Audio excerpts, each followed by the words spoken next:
Hey guys. Hey, bud. Nate, you look How's it going? Everybody doing well? Yeah, sure. Sure, man. Welcome to another edition of the Bulluminati podcast. I am regretfully your host, Nathan Bond, joined for some stupid ass reason every single week. Seth Varnadore, Robert Steeg. I took a COVID test like 2 hours ago, and I tested positive for COVID, and that's been the highlight of my week so far. So that's been pretty neat. So what's up with you guys? You need to stop having bad things happen to you because USF finds a way to make it work. String along some good things for once, man. Come on. God. Seriously. Well, speaking of, I was going to see if I could get this pumpkin on top of my head and get my head inside my shirt, but I couldn't time it fast enough. So that could have brought some joy to everyone. But oh my God, just an absolute cluster. I guess we just get into it and then we'll talk about Tulane. I guess USF announced in a narrative-setting post that Gary Bohannon will be out for the rest of the season after the shoulder injury that he sustained in Saturday's 45-31 loss versus Tulane over the weekend. And then they went on to proceed to let everybody know, hey, there's been 21 injuries to starters and two deep guys. Is a real way to set the narrative that, hey, be prepared for year 4 of Jeff Scott, even though he's 1-24 in FBS games. 25. 120. Oh my gosh, I can't believe I shorted him a loss. Are you sure? Are we sure? Yeah, because he was 1-24 coming into the Tulane game. Was he? Oh, I thought he was one. Here we are. Add one to the end of it. Got another loss because he lost again. Yeah, right. Because that's how that works. Right. So we'll get Travis Marsh in 2 weeks as QB1 probably. There's 5 games left. If that doesn't go great, you got Byron Brown who can play 4 games and still redshirt this season. So that's a start. I think let's just start. Where do you guys want to start? I'm so far out. It's not like I'm out. I'm so far out. I'm in. You just want to continue pounding your head against the wall. Is this I guess my question is kind of, and it's tough in year 3 where the first 2 years have been really bad, but is this a kind of cursed season? I think internally, what we talked about a few weeks ago, and we said internally they probably would think, yeah, this is a cursed season because they thought they were going to be better. And they have been better offensively. They've been pretty good outside of a couple games. So this injury kind of takes away what really helped their offense go, which is that quarterback run game. I don't think Travis Marsh is anywhere near the runner that Bohannon is.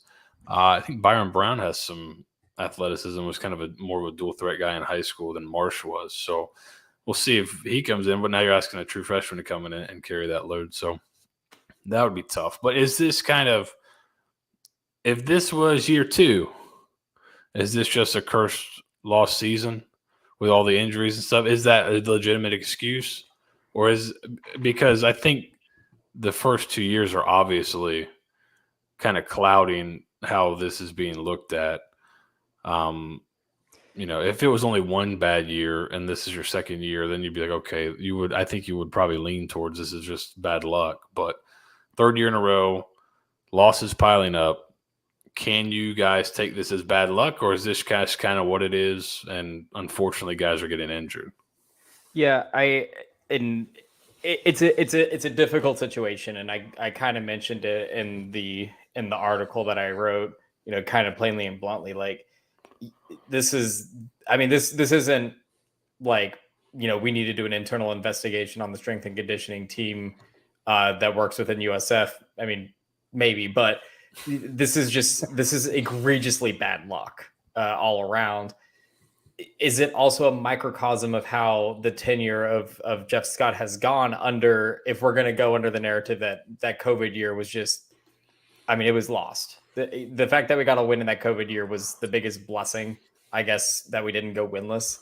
But really, like, that COVID year was just egregious errors after egregious errors, and hindsight's always 2020 on things, and just bad things after bad things.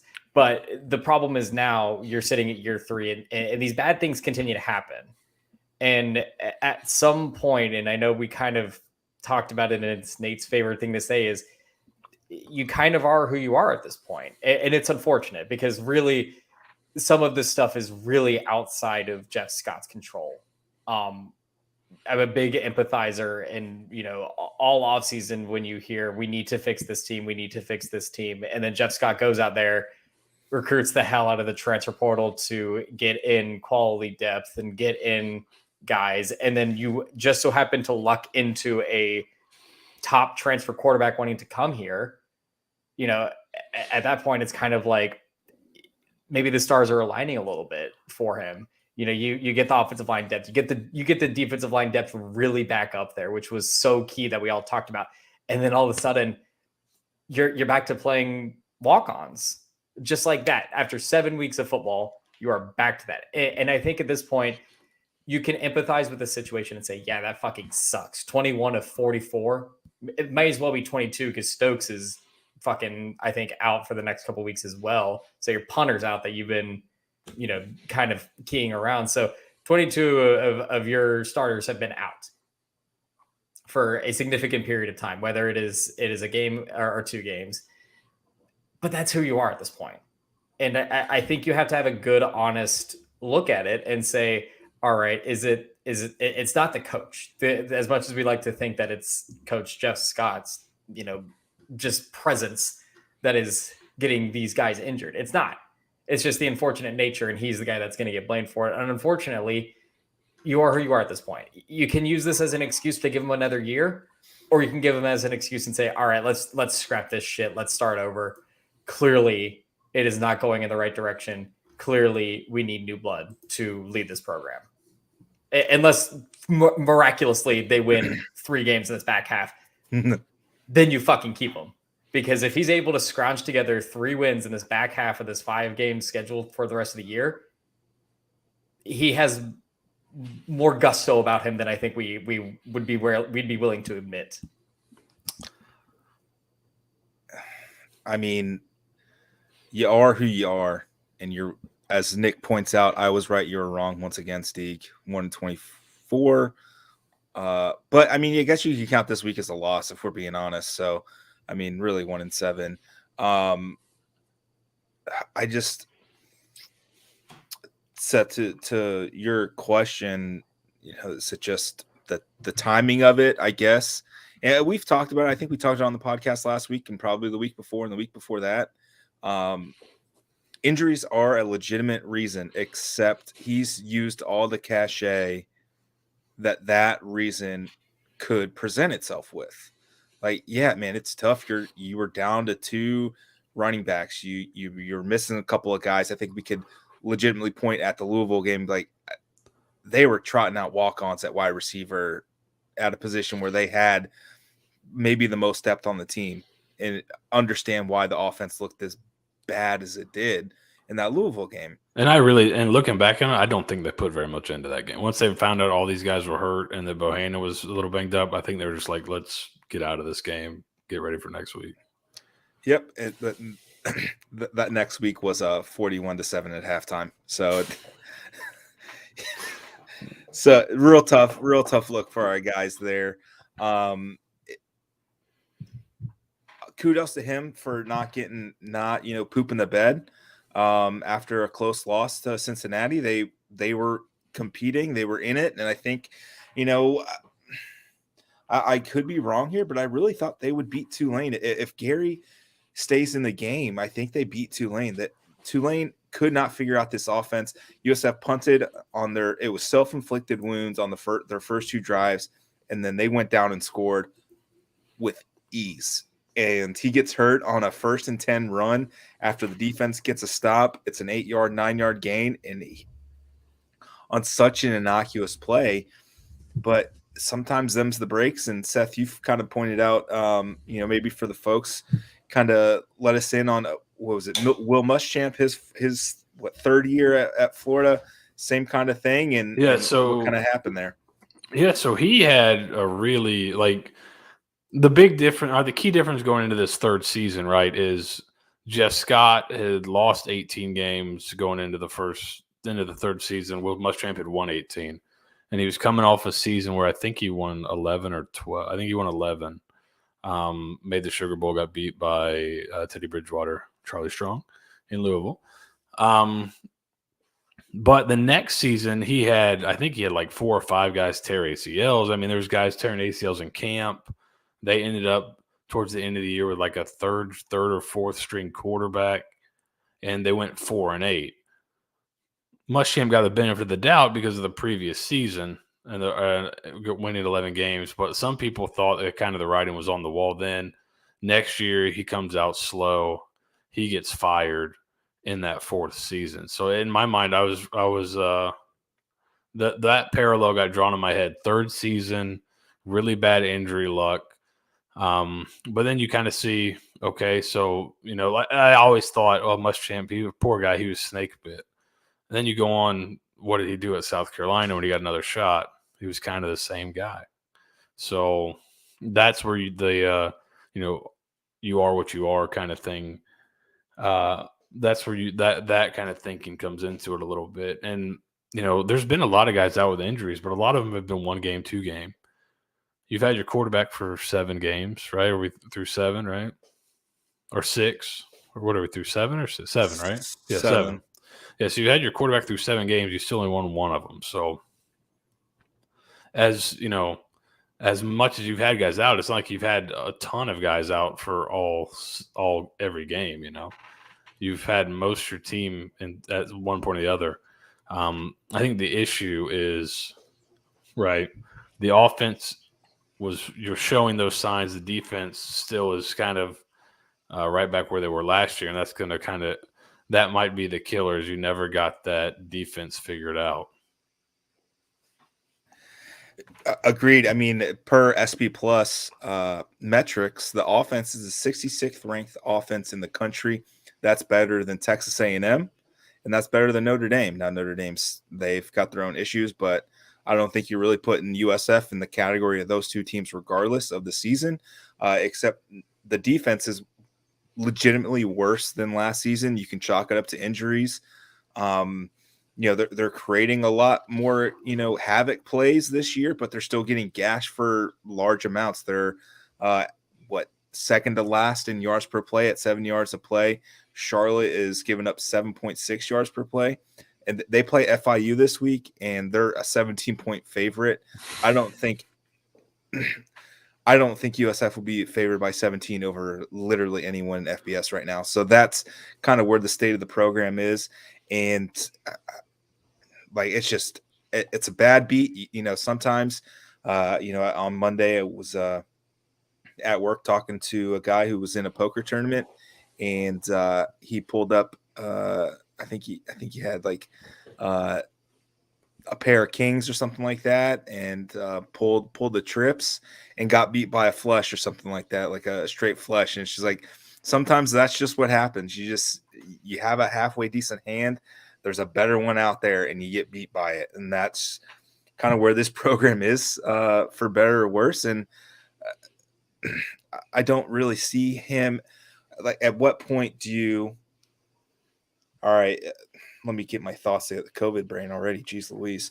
Yeah, you're doing real good there, Nate. I'm good as Steeg. You're doing good right now.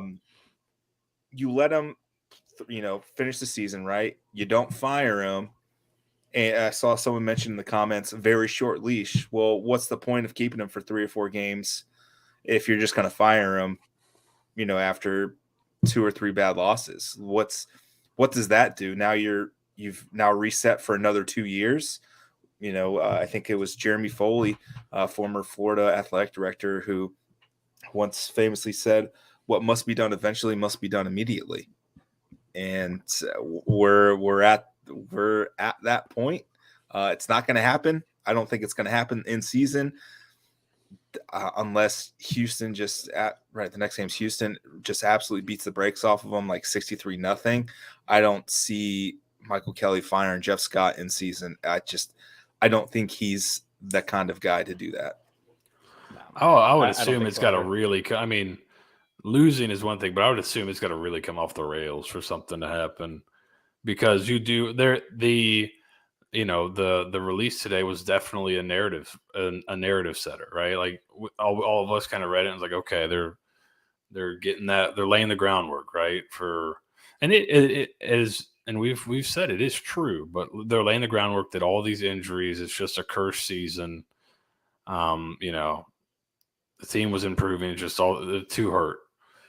Right. But if you just get waxed a few more, like crushed pretty badly, I don't know. I think you get to, I think I've heard, I'm sure it's said a lot. This isn't anything groundbreaking, but they'd rather you be mad than apathetic, right? Once you're apathetic, then they can't really get you back. At least when you're angry, you have some passion still. You want things to turn around. But if the fan base becomes apathetic and you're trying to fundraise for a new stadium, then that's when it kind of gets to a difficult conversation, right? So I think the fan base is mad right now, but there's some people that are gearing towards apathetic, and I think a couple more blowouts would get you there, which that's when you kind of get into a dangerous limbo there. And even with the close losses, at some point you're like, all right, bro, you're playing these guys close. Can you win a 1-score game for once in your life? Like now it's such a double-edged sword for him. I mean, I guess really for any coach, like either don't get blown out, but don't keep losing by 1 touchdown. Don't make it a game for 3 quarters, 3.5 quarters, 2.5 quarters, and then lose the plot toward the end there. It's just, there's never been a happy medium. Never more evidenced by his 1-24 record versus FBS teams, and that's a tough pill to swallow for literally anyone. And I don't think anyone else survives this. I don't think there's really this. Quite frankly, is unprecedented to be this bad record wise and still have a job. And I think also on that note, I would imagine it's unprecedented for someone to be this bad record wise and turn it around. Right. I don't know how far back you'd have to go for somebody to start this way to keep the job. So I'd assume you'd have to go back a little bit for that part of it and then really turn it around and become really good after that. I think the tough part is that you may have been able to turn around a little bit just offensively and maybe win a couple shootouts, but that's kind of gone out the door now too. And like a Louisville game, going into the game, we're thinking, hey, maybe they got a chance to do so. But when your top 4 receivers are out, and your quarterback can't do what he did so well the week before because he's hurt a little bit, and that that's kind of, I think that kind of carried over, and possibly was it his shoulder against Florida as well? Yeah. So is it the same? They haven't really given a ton of specifics, but is it? I guess it'd be kind of speculated on our part if it's. But it could be the same thing, right? I mean, yeah, Jeff Scott kind of alluded to it. I think it was either last week or the week before, saying the trainer said, he had an out at the Florida game at halftime. Like it was bad enough for him to not play. And he said, I'm not playing this game. So, there's some legitimate things with the offense that they did show improvement. Where's Jeff Scott if he picks, Trickett when he comes in? Now they had some personnel issues, but I thought last year they had decent personnel that could have played a little bit better. Yeah, but it's kind of I think you were hoping the offense could carry you a little bit, and if your defense was healthy, and then maybe they could play a little bit better, and that gets you a couple wins, but the way it's gone down, it's like the worst case scenario for that. Your offense was getting better and playing pretty well outside of 2 games, and now your quarterback's down. We'll see if Marsh can kind of keep them afloat. But if not, it's not like you can really turn and rely on your defense. So, right. that's where it gets really tough. And I know it's a completely different sport. It's a different league, but so it's kind of apples and oranges a little bit. But, Joe Madden with the Angels this year, I think they were 12 games over 500 or 13 games over 500 in mid-May. They lost, I think, 11 or 12 straight, and they fired Joe Madden. The Angels just straight up fired Joe Madden. And, like, if a guy with that kind of stature, that kind of tenure, gets it gets canned for that. The guy's won the World Series, and not many coaches can survive that sort of thing. We kind of discussed it. If Nick Saban lost 12 in a row, if he lost 6 in a row, they'd be pushing him out the door. Yeah. He's lost it. Right. No one is immune to this except Jeff Scott, apparently. I do think it's kind of different circumstances, though, by any stretch of the imagination, because when you come into the precedent of what Nick Saban has done, and again, if he won 6 in a row at Alabama, they'd call for his head one way or another. They'd get him out the door because that's the standard at Alabama. But when Jeff Scott got hired, it was kind of a different circumstance. And that's why I kind of get tired of when people say, oh, we kept Charlie Strong for, we got rid of Charlie Strong for much less or much more, whatever the phrase is. But you have to remember, when Charlie Strong took over the USF football team and the expectation was, you're going to take us to the next level to win a conference championship. And we are giving you the keys to this Ferrari, and here you go. And then Charlie Strong took it and drove it off a fucking cliff, which is what drove everyone off the edge anyways, is because the narrative when, Charlie Strong during his last couple of games there was, oh my God, how could you have fallen so far from our graces? We had you set up for everything. All you had to do was do X, Y, and Z, and you weren't doing that. This is a little different, though, because of those, imperfection things that Charlie Strong did, very toxic environment around the football program. You kind of needed Jeff Scott to come in here to do multiple things aside from just winning football games. You had to get the guy to come in here to, fix the program's culture and inject it with new life and new blood and a sense of buy-in, because when you have Nick Roberts walking off the fucking field at halftime because he got embarrassed by a Tulsa defensive back, like, that's pre-existing. That's that shit that, you can't fix with a guy. But on the other side of things, when you have a guy like Gary Buchanan, who's very clearly hurt during that Florida game, has an out, and the trainer saying, hey, he may not need to play the second half, but he's saying, I want to play the second half. I want to win this game. I know we're tired of the culture thing. The culture thing is down and dead. But at the same time, that's why Jeff Scott was brought in on top of trying to win football games. The culture is what it is right now, but winning football games is not there. And that's the issue now, is that he got us 50% off the ground with this culture shit. But then when you try to go start that engine and say, all right, let's go take this thing in for a test drive, you can't fucking do it. And that's why it's so frustrating, is because transmission dropped before they even. Yeah, you're missing the steering wheel. There's fire everywhere. And that's I guess where it's frustrating at. Yeah, well, if this isn't like it was we didn't see it come. Not the length of the winning recession. Hold on, we sorry. saw that. Hold on, time out. I'm sorry, I'm cutting this off.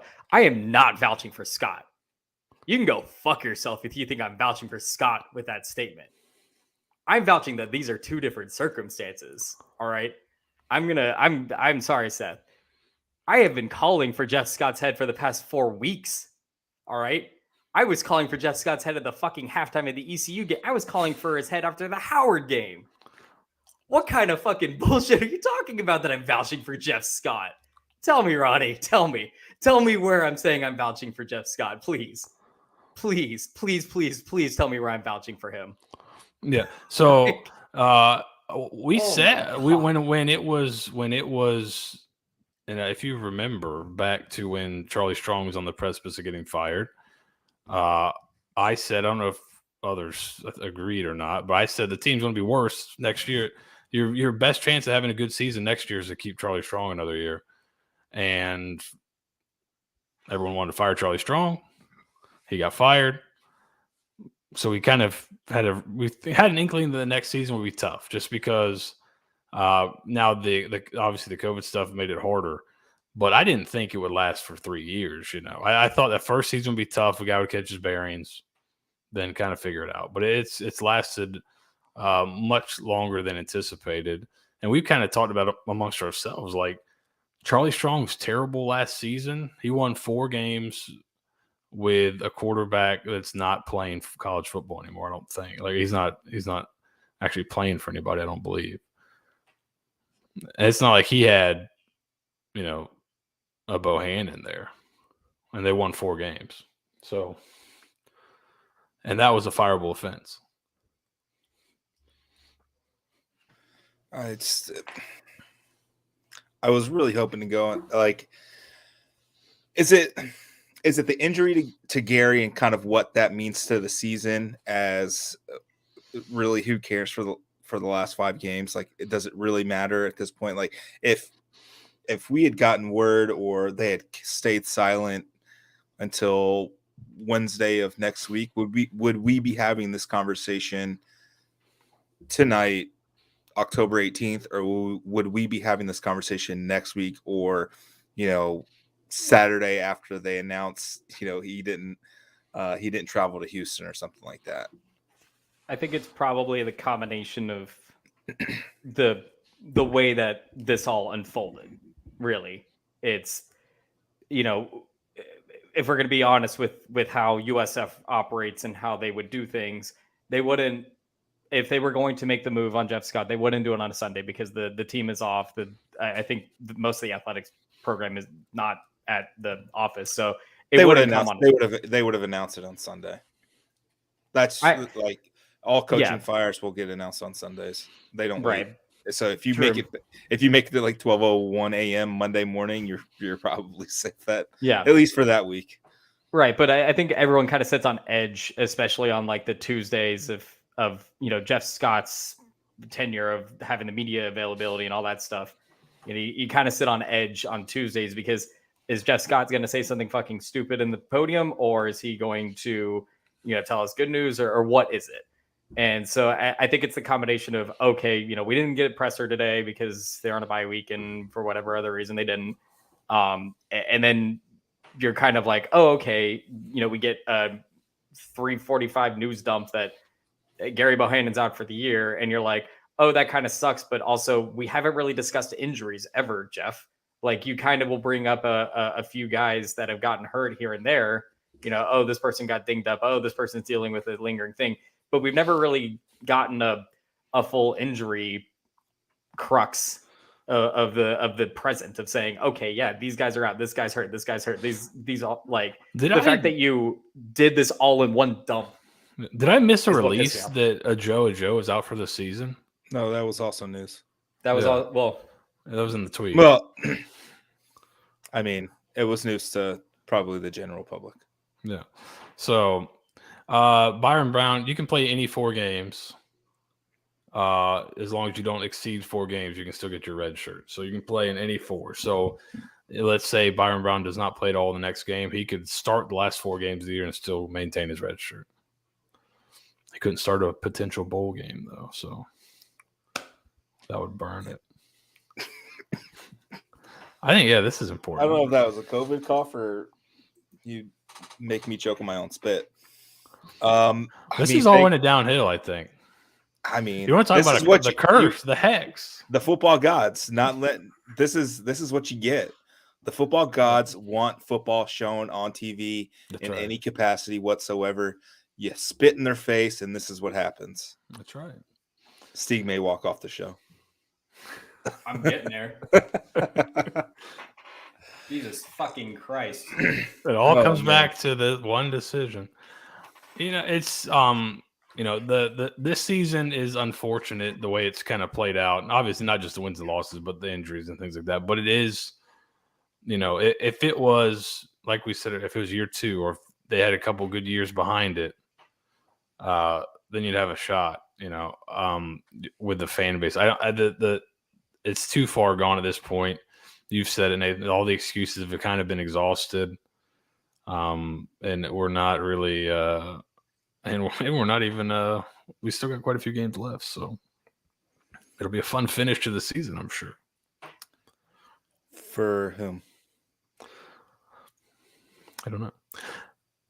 Is there anything that can happen the rest of the season that would change anyone's mind? Win out. Chat, win out. Prove us wrong. It's like a major league. Prove us wrong. Prove to us that you're actually a good coach. Do something. So show a pulse. I mean, honestly, beat UCF. So if you lose the rest of the games to beat UCF, is that mean anything? Or is that just funny? That'd be the funniest outcome. That's like last year men's basketball beating UCF out of literally nowhere and being axed the rest of the season. Like that's really what it is. There's a lot of if they beat UCF, a lot of people would be excited. Beat Tulsa, Temple, Central Florida. That gets you to 4. So what's the magic number, chat? That if they get to that number of wins, 4? Do you relax a little bit? Do you back off, or is there no number? I mean, I said at the start of the season, the preseason preview, the roundtable, 4 is the absolute basement. Anything less than that, and we have a conversation. And we are trending dangerously close to the capital T, capital C, the conversation. Yeah, it seems like we're barreling towards the conversation, like a runaway freight train. Yeah, we're on the Autobahn right now. Steeg, what about you? What do you want to see last 5 games that could possibly change your mind? Nothing. No. Oh, you're Audi. You are Audi 5000, huh? Apparently, I'm not. Apparently, I'm vouching for Coach Scott here by explaining that we hired, Charlie Strong and Jeff Scott for different situations. My bad, guys. No, there is nothing. Because unfortunately, that's kind of the nature of where you've got the current program. It's again, whether you can or whether these things were in Jeff Scott's control or whether it isn't. I think that you can be admirable in your last 4 games here. We're all saying, beating UCF, and you guys are already talking yourself into it. Stop it. It's not going to happen. It is not going to happen. Just go ahead. I know you guys all think, some premonition that last year's, good showing against, a pretty shitty quarterback and that couldn't really do much. And all of a sudden now, now that John Reese Plumlee is hitting his stride, now he's going to struggle against this defense that's giving up like 500 yards a game. Fuck off. That's not happening. Really, you can be admirable in these last 5 games though. And I'll give it that. You can go out with your tail not between your legs. And I think that'd be a positive thing that can probably put this program in at least a better stance with the fans. A lot of the times, in these kind of dire situations, you kind of have to go balls to the wall. You can't, at this point in Jeff Scott's tenure, you have nothing else to lose. You need to pull out all the stops. You need to work with Trickett to get, whatever plays need to get called and, do some trick plays, have some fun with it. We know that they're there and they haven't brought them out yet. So now's the best time to do it. But at the same time, this fan base is so far gone at this point. And it's a shame because on Saturday against Tulane, I know it's homecoming. There was a phenomenal turnout. I think that's something that needs to be said about the current state of the program is that, yes, things are bad. And we can point to every single bad thing that has happened over the past 6 years, really. I think Willie Taggart leaving was kind of the first nail into the coffin at some point.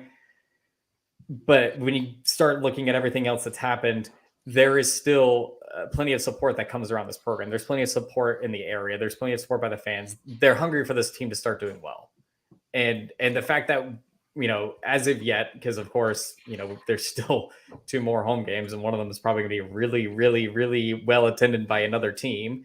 I think it's admirable that you're yes, exactly. All 2,000 of their Pony Express is coming. Yeah, the Pony Express shows up. But I do think it is to a point where you can kind of say, the fans do deserve better because the fans are showing up.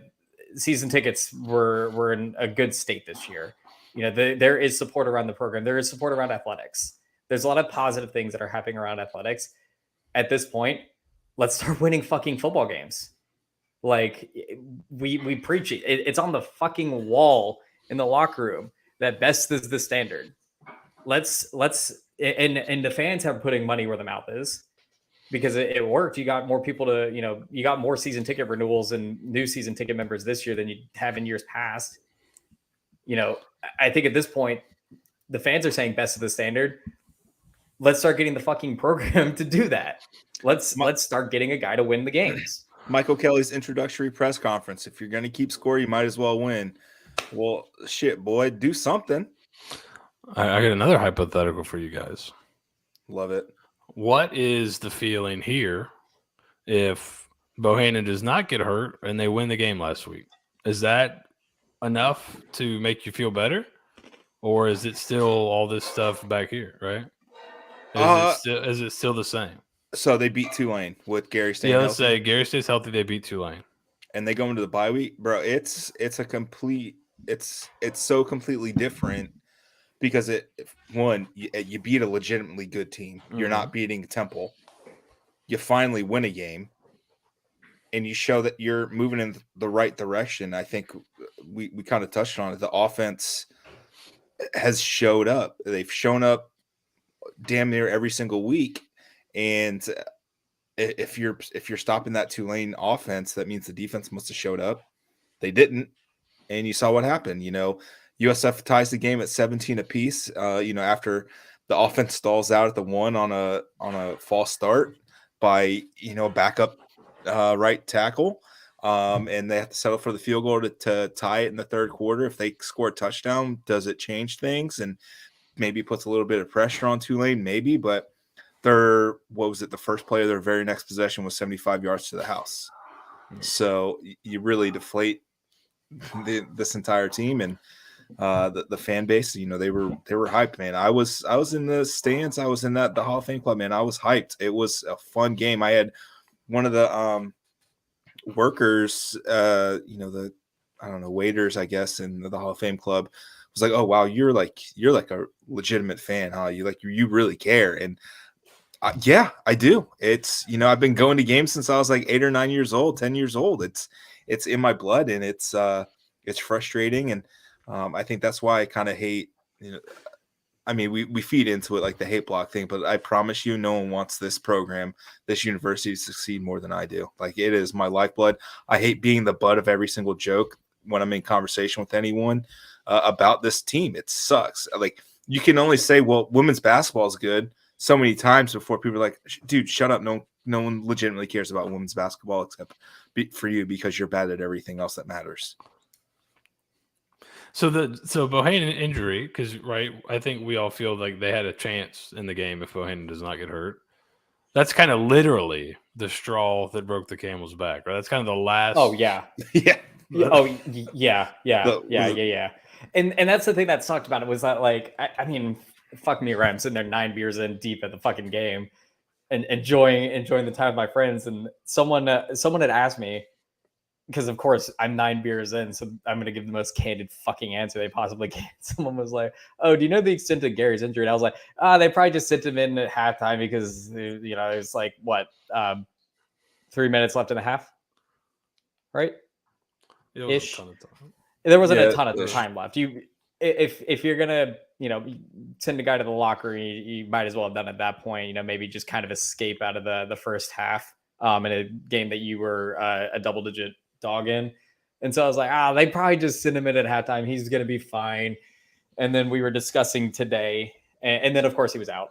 And then we were discussing earlier today with a small group about the spread for the Houston game and what it looks like and everything.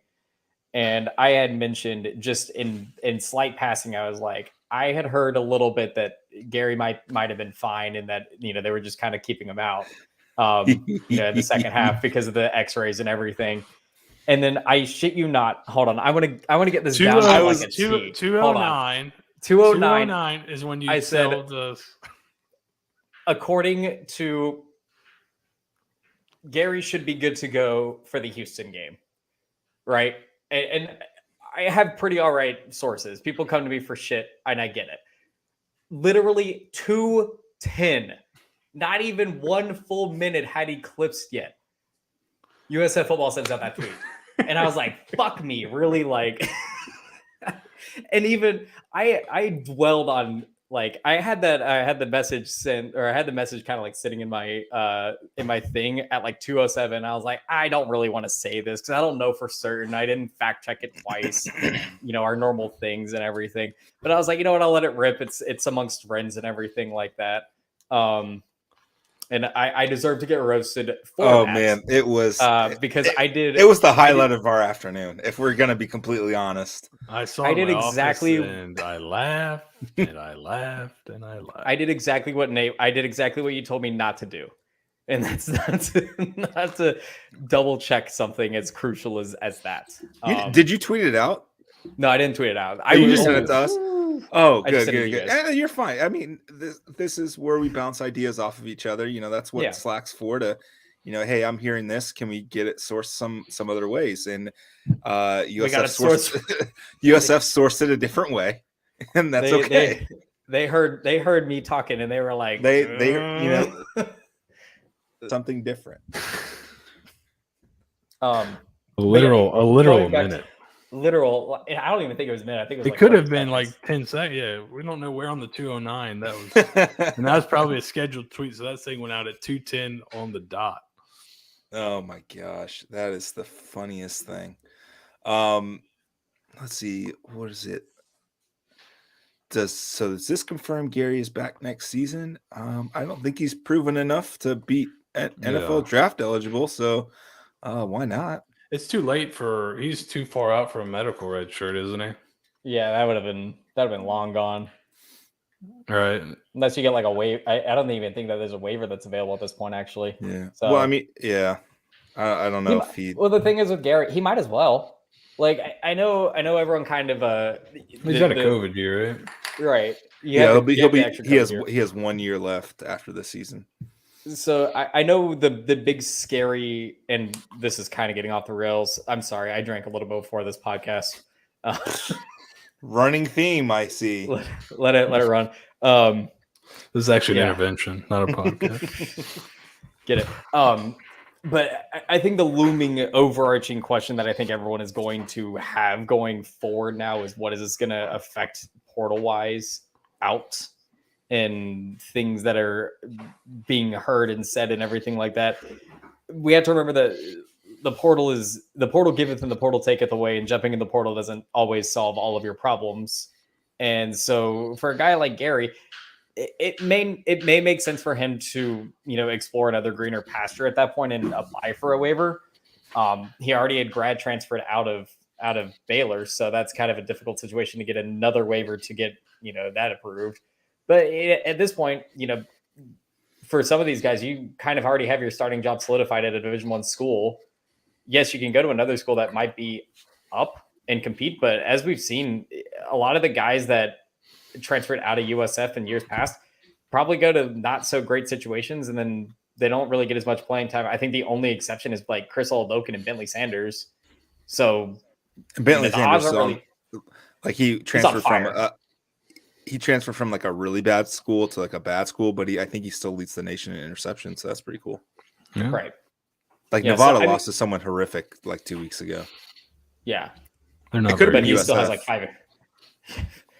He might as well. But yeah, I mean, the thing is like the portal and how, the roster is managed and all that stuff. I mean, we won't know until we know, but for the most part, if you could, you're going to have to fix it one way or another. You're going to have to get scholarship guys one way or another.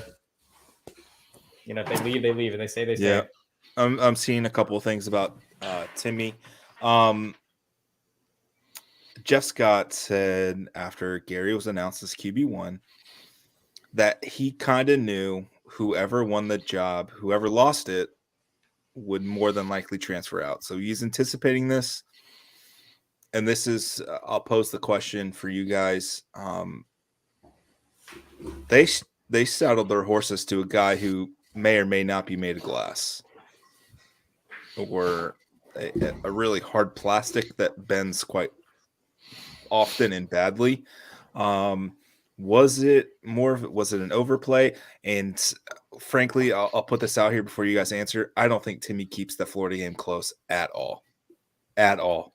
I don't think he keeps the Cincinnati game that close at all. A little bit more exciting, but I don't trust that his decision making had gotten better since he was coming out of spring practice in a QB competition with now your new QB1 who was QB3 during fall camp.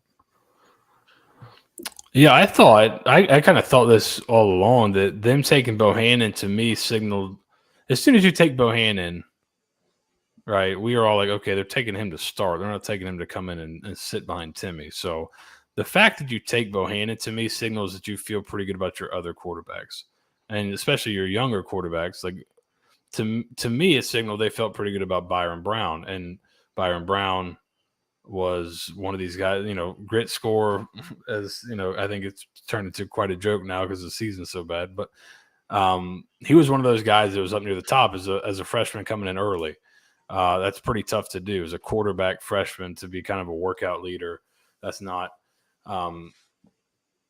super common. So, and I thought that was kind of the reason they took Bohannon. They thought they could upgrade, which I think they did. And then they felt pretty good about their young guys. They brought in 2 freshmen last year that I think are both pretty good players. So it's not like you were coming in and replacing a guy that played out of his mind. I think Bohannon's already eclipsed some of his numbers from last year, even in the 7 games. So I think it was the right decision. I think it increases your ceiling a little bit to take Bohannon and to kind of pick him as the starter, but it wasn't like Timmy kind of lit up the spring game or anything. He threw a pick in the spring game, wasn't exactly killing it in that setting. So hard agree. Steeg, what about yourself? I'm gonna no comment on this. I in lieu of what I pass. Sorry, I have too many negative things to say in that situation, and it's not rightfully. Oh, now you're gonna hold your tongue. I'm gonna hold my tongue on this just because I mean, I'll fucking say it if I'm. No one's making you. I'm just saying you're a coward. I think the durability concern is obviously, but I think you have to look at it like, if I get a full healthy season out of both these guys, who's better? You don't really want to. All right, well, he might get hurt.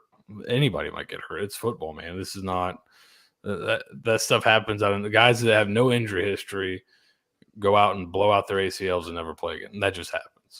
So I don't think you can go into season being like, I don't know if this guy gets hurt. You got to think, all right, what are we going to look like if each guy is healthy and at their best? Who gives us the best chance?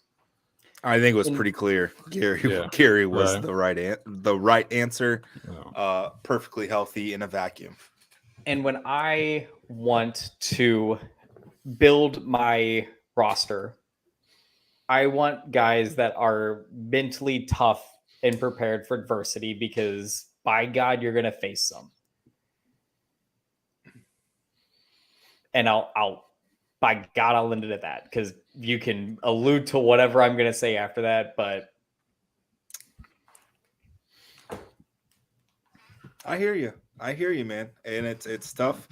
And I think the frustrating part is offensive line, even with Donovan Jennings out, not terrible. No, Demetrius Harris playing on 1 foot. Brad Cecil's dealing with an abdominal strain. Dustin Hall had to slide over. Mike Lofton looked pretty good. Darrell Bailey's looked okay. And you're losing a bunch of those guys. You're kind of wasting a pretty pretty awesome and spectacular Xavier Weaver season. Brian Battee's been a revelation at running back. That's the one thing on the injuries. Like, you've gotten some blessings in disguise on a couple of them, right? The running back injuries. You got Battee more carries. He's one of your best players on offense. Would that have been revealed if he had to split the carries with all these guys, right? So, that's like almost not. They're not positive, but yeah, it's not like all of the injury stuff is totally ruined. That was kind of a revelation. And Kelly Joyner comes back, and it was like the Chris Rock bit of grand opening, grand closing. And as we, don't want to pivot, but quick fantasy football update for those still scoring at home. Best of the Rest won the week. They had a fantastic week. Who was it? Tramel Logan had the 3 sacks. Jason Vaughn. Jason Vaughn. What a bright spot on the defense right now is Jason Vaughn. He's played very well last 3 weeks. He's playing extremely well. Yeah, very nice job by him. Devon Hicks has been pretty spectacular as well. He recorded 9 tackles. He had that big 4th and 1 stop at Cincinnati, I guess now 2 weeks ago. Good job by him. So best of the rest won. Seth came in second. I came in third. Steeg came in fourth with 27. I just want to say that this is one of the Kelly Joyner got his first action for me all year. And he actually had his worst fantasy output of the entire season. His fumble cost me points. I had negative points where I'd gotten 0 from that position all year. And I do want to make a slight addendum to mine. I totally forgot Brian Battee had a tackle. So instead of 33.3 points, I should have 34.3 points since every tackle is a point. I just want to make that crystal clear here that Brian Battee is really doing it all for the team. Listen, there's a couple of these guys might have to play both ways before the end of the year if these injuries keep up. So we might get a Jordan Smith revival at defensive back and quarterback. Let's go. Steeg is playing the long game here, boys. The last 4 weeks of the season, he's going to rise like a phoenix. What's incredible is even if USF wins games the rest of the year, none of us will get any points. Like quarterback, none. Yeah, like we had one. I think we had one game where, obviously, no, I don't even think it counted because it was the FCS game. No, it counted. Yeah. He just didn't throw a touchdown. Maybe that was it. Yeah. And I think I still lost that week. Best of the rest won that week. Oy vey. And I'm not in kind of not really switching gears. I'm surprised at, and this is more of a testament to how well some other teams are performing on special teams. I'm surprised we have gotten absolutely nothing on special teams this year, aside from the Jimmy Horn kickoff return and garbage time against BYU. I mean, not that my drunken analytics go too far or anything like that, but watching Tulane do kickoffs against Battee and Jimmy Horn, I was like, dear God, like, I mean, not that the chip has gone stale or anything like that, but some teams are really, really spending a lot of time game planning, those special team scores that could have at some point made a difference for this USF team, especially against Cincinnati or Florida. A lot of teams are taking extra precaution at that point because, especially with two very speedy guys back there that could spell some doom. I think there's been a couple of bad luck plays on special teams calls. Like I think it was either last week or maybe even Tulane, where they like coffin cornered it to Battee, like on the near sideline, but the return was set up to the far side, so he had to cut across the field. Like the blocking was set up to the far side, so stuff like that. And I think he got stopped at like the 10 or 15 yard lines, things like that. They've really game planned for it. They still have I think they have a top 50 special teams per SP plus. So, I mean, again, we said it in the preseason. We said it all offseason. If instead of just being atrocious, they were just bad on defense, this team wins like 5 or 6 games. And it's really kind of bearing out here. Unlucky. Yeah. But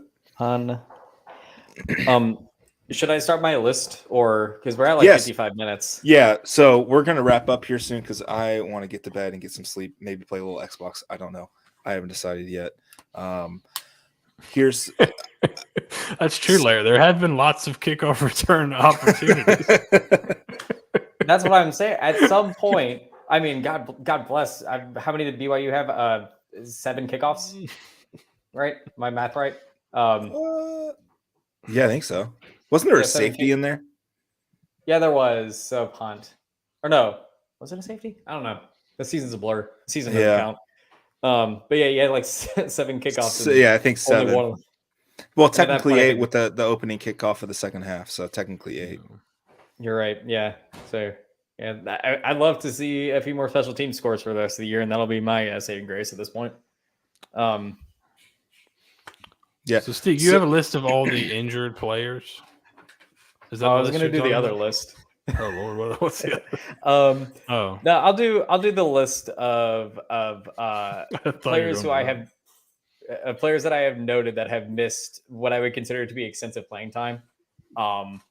Which is basically most of these guys have missed at least a game. Most of them have missed 2 games. There's one person on this list that has missed a half, and I'll let you guess who it is.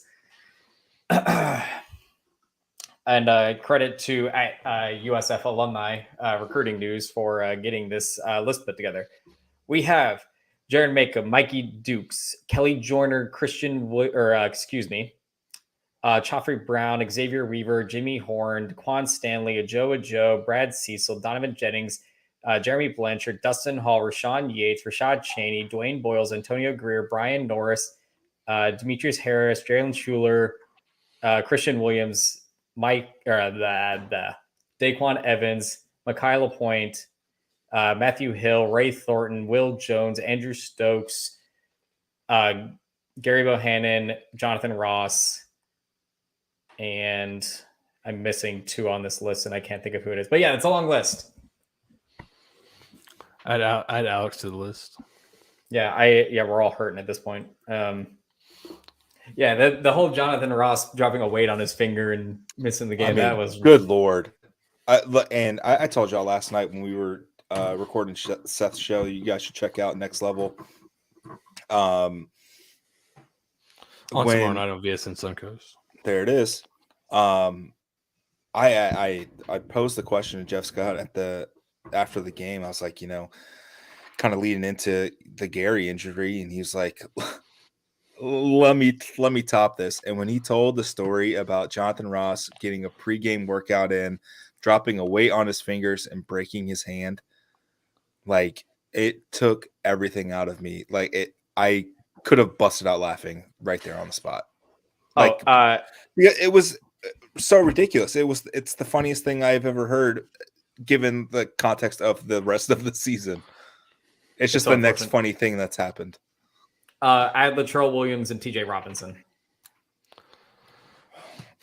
Latrell Williams has been a bust for me fantasy wise. That's been unfortunate. Don't even get started on a fantasy bust here, and the lies in the preseason. Who are you talking about? Oh, Steve, you also missed Will Jones. I think he's missed some time. Oh, no, I thought I said Will Jones. Did you? I say Will Jones? Oh, maybe. He's on this list that I have. It's just I only have it I have it very weirdly ordered, and I was trying to do it in an actual playing order, and I couldn't do it. But yeah, I'm going on Sports Reference. Like, there's very few guys that have played all 7 games, and some of those guys are like primary special teamers, which is concerning, one way or another. Yep. Yeah, there's a lot of like 4s and 5s in the games played category, which does not bode well for for a lot of things. But hey, maybe some of these guys will come back from injury this week. That'd be nice. Sure. Get them nice and healthy again.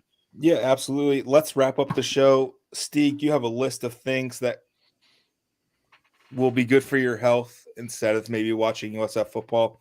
Take it away, and we'll end it. Or it is a bye week. It maybe experiment on the bye week, and then that's what I'm saying here. That's why I wanted to provide at least something positive that everyone can take in, for this week. So I have this list of just good healthy habits to do with your free time. Your free time is whatever time you want it to be, by the way. It can be at noon on a Saturday. It can be, you know, At on a 3:30 Friday on a night, Saturday. 3:30, maybe even a 4 o'clock, maybe even a Saturday night. You know, I want everyone to be able to find healthy habits. You can learn to cook. Learning to cook. I know we were all in quarantine and everything, and a lot of us had to fend for ourselves. But hey, experiment with some new dishes. You know, eating food and try to eat more plants. You know, that's always good for you, especially with you know, global warming and shit like that. Listen to your body. Do some meditating. Figure out where you're getting some aches, some pains, some issues here and there. Make sure that you're getting a good 10 minutes of yoga where you can just sit and be in your own body. Keeping your fridge well stocked. This is an underrated thing. You know, mentally, it takes a lot out of you when after a long day you just open the fridge doors and then all of a sudden you look and your fridge is empty and you're like, fuck. You know, nothing to eat. Shit sucks. Keep your fridge well stocked. You know, go on Tuesdays if you're gonna go grocery shopping. Tuesdays are typically like the better days. They're less busy. But I could also recommend doing it on Saturdays, especially in the afternoon. A lot of people do other things. Don't know why they would do that. Let's see. Limit the amount of sugar that you have. That's another one when it comes to eating. Develop a good exercise routine. Ooh, go on walks. Woo. Hot boy walk fall, y'all. Let's get some good things going. Heath, phenomenal. Pet dogs.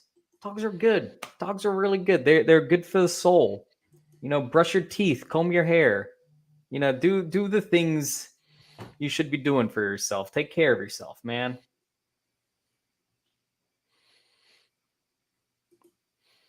What about Play touching grass? Play Xbox. Play Xbox. Go. Play Xbox. So we're kind of quarantining at the house tomorrow. The kids and I. Samantha's tested positive. Brody tested positive. Surprisingly enough, Olivia has not tested positive. We're going to keep her home She's from built school. different. Built different. The thing that sucks for her is she bought this little sweater that she wanted to wear to school, and now she can't. So she's really upset about that because it's going to be nice and cool tomorrow. So we're going to go. We have our Halloween decorations set up outside. We're going to go have a picnic outside in our front yard. We're just those sort of things. Do that. Read a nice book. Read a magazine. Rewatch the Harry Potter series. You know, if you catch up on the new Lord of the Rings show, if you like that. There's a phenomenal TV show that we can all get behind. There's a lot. There's 43 seasons of it. Does it have a lot of intrigue? There's a lot of intrigue. There's a lot. What of if I'm looking? What if I'm looking for something to fill a void in my heart for competition? Ooh! Let me tell you something. There's a TV show for you, Seth. It's called Big Brother. Oh. Is Julie Chen still up in there? I think she is. I think so. Yeah. I could never get into Big Brother. I'm more of a Amazing Race guy. Yeah, Amazing Race. I love me some Phil. Big Iron Chef guy over here. Master Chef. Yeah. The floor. Have you guys Floor's Lava? Have you guys checked that out? We've watched Floor's Lava. I've watched like the first 25 minutes of the Redeem Team Netflix doc. I haven't started that. It looks good. Hopefully get a little bit deeper into that. I watched the Nolan Ryan doc on Netflix. It was pretty good. Okay, very nice. He was throwing gas. As always. Let's see. We've got Candyland. You could play a board game. Scrabble, Pictionary, Monopoly. Because why not? Why, if you want to feel the anger and frustration of USF football without having to go to a stadium, play Monopoly with your friends. Who doesn't love a good rousing game of Monopoly at this point in my life? I actually play. So you guys know how you guys like to shit on me for nothing like getting away from reality, like rising mortgage rates and rent spikes that continually rip money out of your pocket. Going to jail. Ouch. That was too close to home. I played Monopoly for the first time like a couple weeks ago. Like ever? Yeah, ever. Oh, I never. Growing up, what the fuck was I going to play Monopoly for? Were you part of like a cult or Handmaid's Tale or I don't understand See, your childhood. was Steve. I your really house a don't. big music house, Steeg? Not musical, just music. Like Yeah, because Yeah, this we is were- movies now. Now we're into board games. we were big music. In fact, my dad has a bunch of records, and we have a lot of commonalities in that sense. So we yeah, my family never had one. I was actually just spawned from the government. I've never seen them, so I mean, It's also I've true. seen, I've do you seen wanna- do you know Nathan's what- family. I've seen pictures. Hold on, do you guys want to see a picture of what my dad looks like? Hold on. See another picture. That's him. That's him behind you. It's It's over your left shoulder. It's just you. It's just, I mean, it's basically a spitting image of me. God, there's a picture of my dad with a mustache when he was like in his 20s. I thought it was me. I thought my mom had framed a different picture of me. Listen, Seinfeld's on Netflix. Cheers is That's also on. Oh wait, it's on It's Hulu always a now. winner. Yeah. So I mean, there's a bunch of stuff to occupy your time. Don't hold yourself to USF football because they will only hurt you and disappoint you. We'll watch the games for you, so you don't have to if you don't want to. Oh, even then, that's a stretch for me. I'll be honest. But let's watch. get out of here. It's 10 o'clock. I'm tired. Appreciate you guys tuning in, listening, reading. I don't know. I guess we'll do a film room tomorrow. We'll see how push it. We'll probably push it to next week. Yeah, we may do that.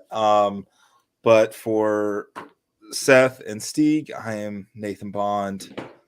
Thanks for tuning in to another edition of the Bulluminati podcast. Go Go Bulls forever.